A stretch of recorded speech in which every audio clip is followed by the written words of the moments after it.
राष्ट्रीय राजमार्गों पर कई दशकों से ट्रांसपोर्टर हो, चाहे व्यापारी हो, चाहे सरकारी उत्पाद हो, इनके परिवहन और लोडिंग और अनलोडिंग के समय नुकसान और चोरी की कई घटनाएं आए दिन कई दशकों से घटित होती आ रही हैं। प्रशासन और पुलिस व्यवस्था भी इनमें कुछ ज़्यादा क्लियरिफिकेशन नहीं कर पाता, जस्टिस नहीं कर पाता, न्याय नहीं दे पाता, क्योंकि सबसे बड़ी बात है कि यह एक गिरोह बना हुआ है जिसमें ड्राइवर भी जुड़े हुए हैं, स्थानीय चोर भी जुड़े हुए हैं, जो कि अनेक संसाधनों के माध्यम से ऑटो में भरकर कहीं भी सुनसान इलाके में यह चोरी घटित कर देते हैं। खंडवा के पंधाना रोड स्थित जो माल गोदाम के लिए गाड़ी आकर खड़ी थी, उन 3 ट्रकों से हरदा के ड्राइवरों ने तड़के में चोरी की और ऑटो से माल को रवाना कर दिया। जब कुछ सूत्रों को पता चला तो उन्होंने तत्काल सूचना देकर उन भागते हुए चोर को पकड़ तो लिया, पर अब देखना है कि पुलिस व्यवस्था कहां तक इन लोगों को न्याय दे पाती है, क्योंकि सबसे बड़ी बात है कि कागजों की चेकिंग आरटीओ और पुलिस व्यवस्था करती है, उससे ज़्यादा आवश्यक है कि इनके ड्राइवरों और कंडक्टरों के वेरिफिकेशन कराना चाहिए ताकि चोरी थम सके। सुनिए व्यापारी ने क्या कहा। कल अपना रेक लगने वाला है सुबह मक्का का। अच्छा तो ये ट्रक आया हरदा खिड़किया से भर के। अच्छा अब इसमें ड्राइवरों ने ऑटो किराए से करा और कट्टे चोरी करके उसमें बेचे। अब वो ऑटो वाला पूरी जानकारी आपको देगा कि किस किस ड्राइवर ने कौन सी गाड़ी में से कितने कितने कट्टे दिए। उस ऑटो के अंदर कम से कम 15 कट्टे हैं। तो ये माल किसका था ये हरदा और खिड़किया की पार्टियों का माल है, व्यापारियों का। कल एक रेक भराने वाला है खंडवा एक पॉइंट से, जो 40 गाँव जाएगा। सरकारी है? नहीं, प्राइवेट है, कंपनी का माल है।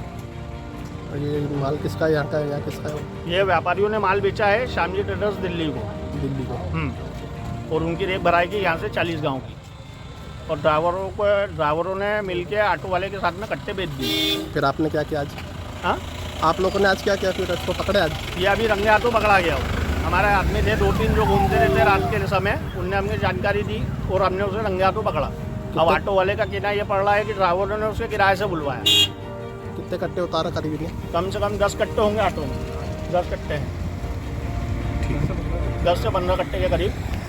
क्या नाम है हाँ, आपका? नाम क्या है? मेरा नाम विपुल दाड़, सोमटी, संजय ट्रांसपोर्ट कंपनी खंडवा। भाई साहब नमस्कार। नमस्ते। आपका शुभ नाम? सोमटी दाड़। दाड़ भाई साहब, आपके अभी कल कुछ रात में घटना हुई है पंधाना रोड पे। पंधाना रोड पे भैया हमारी रेक लगी है अभी मालगोदाम पे 40 गांव की श्यामजी ट्रेडर्स दिल्ली की। जी कल रात में हरदा और खिड़किया से गाड़ियां भर के आई थी। जी कुछ ड्राइवरों ने एक ऑटो करके उसमें से माल चोरी करके उस ऑटो में डाला। जी। वो माल बेचने का प्रयास करा।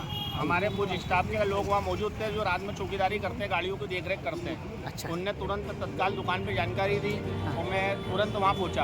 हाँ तो मैंने उसको ऑटो वाले को रंगे हाथ पकड़ा।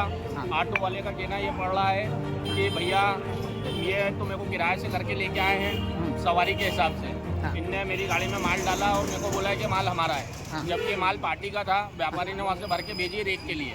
ये कौन सा व्यापारी है? ये खिड़किया और हरदा की पार्टियाँ हैं। अच्छा उनने ठीक। अब ऑटो वाले का कहना ये पड़ा कि उनने माल हमारा बोल के हमको बेचा। अब 2 लोगों को पुलिस ने हिरासत में लिया है, एक ऑटो वाले को लिया है और 2 लोग और हैं जो संदिग्ध लग रहे थे उनको। 4 ऑटो वाले ने इनकी पहचान करी है। 4 लोग। हाँ, 4 लोग। आगे प्रशासन जो भी कार्रवाई करेगी उससे मालूम पड़ेगा कि क्या हुआ है आगे। आपको क्योंकि आप तो काफ़ी सालों से ट्रांसपोर्ट लाइन में हैं, जी राष्ट्रीय राजमार्ग पर ये जिस तरह का ये जुम्बिश काम होता है, हाँ। हमेशा की चोरियाँ होती हैं, जी। इसमें आप क्या बोलेंगे कि इसमें आरटीओ की भूमिका कुछ है या इसमें कुछ? आरटीओ की भूमिका नहीं है सर। कोई भी प्रशासनिक अधिकारी बोलेगा थोड़ी। नहीं ये तो तो सुरक्षा व्यवस्था भी तो रखना पड़ता सुरक्षा है। व्यवस्था किस चीज़ की कर पाएंगे अपन, ये बताइए। कम से कम मेरी खुद की 40 गाड़ी चलती है। अब मैं 40 गाड़ियों के पीछे तो चलने से रहा। अपन तो ड्राइवर और के सही भरोसे ही बात काम करते हैं। है, प्रशासन भी कहाँ लगा प्रशासन रहेगा? भी कितना वो करेगा, जहाँ तक हो सकता है प्रशासन। कल प्रशासन को फ़ोन करा, तत्काल 10 मिनट के अंदर प्रशासन मौजूद हो गया। ये 4 चोरों के कुछ नाम पता? इनके नाम नहीं मालूम है, ये बाहर के ही हैं सब। मतलब गाड़ी के ड्राइवर ही हैं हाँ। जिन्होंने माल ट्रक में से उतारा और ऑटो में रखवाया। ये कहाँ के रहने ये वाले हरदा तरफ के ही हैं सब। ऐसा? हाँ। अब आप क्या चाहते हैं अब प्रशासन? ये चाहते हैं कि उचित कार्रवाई हो ताकि आगे से इस प्रकार की कोई घटना नहीं घटे। आपका माल का कोई हानि तो नहीं हुई? माल की हानि हुई है, 10-15 कट्टे जो भी है वो ऑटो में है। अच्छा, अभी उसमें ऑटो में है, ऑटो में मगर ही है। बरामद हो मतलब गए। माल वहाँ से निकल के भाग नहीं पाया वो ऑटो लेके, और हम वहाँ मौजूद होकर उनको पकड़ लिए। यानी आपके जागरूक बंधुओं ने, सब उनको पकड़ लिया तत्काल प्रभाव से। पुलिस भी तत्काल आ गई? पुलिस तत्काल आ गई थी, पुलिस 5 मिनट के अंदर पहुंच गई थी। कोतवाली के कोतवाली टीआई के बलराम TI सिंह साहब, राठौर ने तत्काल उठा अरविंद लिया। भैया, ये सब तत्काल पहुंच गए थे फोन लगाते के साथ ही। ठीक है। प्रशासन का फुल सहयोग रहा, प्रशासन की तरफ से कोई लेट नहीं हुआ। नहीं, प्रशासन चुस्त है। हाँ, खंडवा प्रशासन बहुत बढ़िया है, 5 मिनट के अंदर आ गए थे। ठीक। ठीक। और कुछ? बस यही है कि उचित कार्रवाई हो ताकि इस प्रकार की घटना आगे कुछ नहीं हो। ठीक सर, थैंक यू। हमारे राष्ट्र अध्यक्ष सुखदेव सिंह जी गोगामेडी जो संपूर्ण राष्ट्र में हिंदुत्व की बात करते हैं, सर्व समाज की बात करते हैं और राजपूत समाज को एक करने में, एक जाजम में लाने में अगर किसी का हाथ है तो वो सुखदेव सिंह जी गोगामेडी का है। उनकी निर्मम हत्या जो कल हुई उनके घर में घुस के, और हत्यारों ने उसकी जिम्मेदारी लेने के बाद 12 घंटे हो गए, राजस्थान सरकार ने अभी तक कोई कार्रवाई नहीं करी।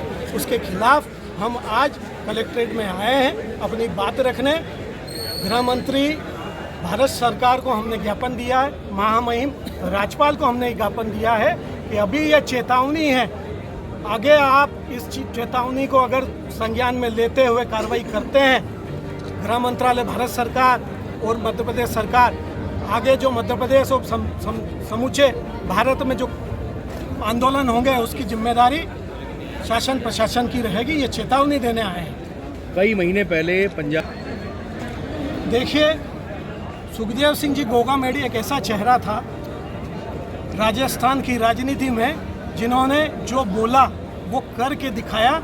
तो कहीं ना कहीं ये राजनीतिक पार्टियां कतई नहीं चाहती थी कि ऐसा व्यक्ति, ऐसी आवाज़ राजस्थान और पूरे भारतवर्ष में रहे। वो कहीं ना कहीं उनके मंसूबे जो हमेशा ये चाहते हैं कि गरीब गरीब ही रहे और अमीर हमेशा अमीर बनता रहे, ऐसी व्यक्ति जो गरीबों की आवाज़ उठाने वाला था, गरीबों को ऊपर लाने वाला व्यक्ति था, वो नहीं चाहते कि ऐसा एक सामाजिक व्यक्ति ऊपर आके सर्व समाज की बात करे, इसीलिए उनकी हत्या कर दी।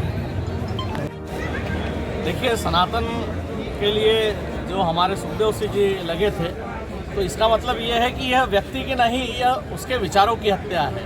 और इसीलिए आप जो देश भर में ये उबाल देख रहे हैं, ये व्यक्ति के साथ साथ उसके विचारों का उबाल है, और विचारों को समाप्त नहीं किया जा सकता। और जब जब विचारों पे इस प्रकार का हमला, कायराना हमला होगा, तब तब समाज ऐसा उठकर खड़ा ही होगा। और मैं भारत सरकार से मांग करता हूँ कि जैसा अभी बताया गया यहाँ पे कि पूर्व में ही उन्हें सुरक्षा देने की मांग की गई थी, तो इस प्रकार विचारों के लिए जो काम कर रहे हैं उन्हें सुरक्षा दी जाए, और साथ में ही उन विचारों को समाप्त करने में जो लगा है उसके जड़ मूल को भी नष्ट किया जाए, ताकि इस प्रकार के विचारों पर हत्या करने के लिए और भी कोई किसी भी प्रकार की गैंग प्रेरित ना हो। हमेशा उन्होंने जो हाँ।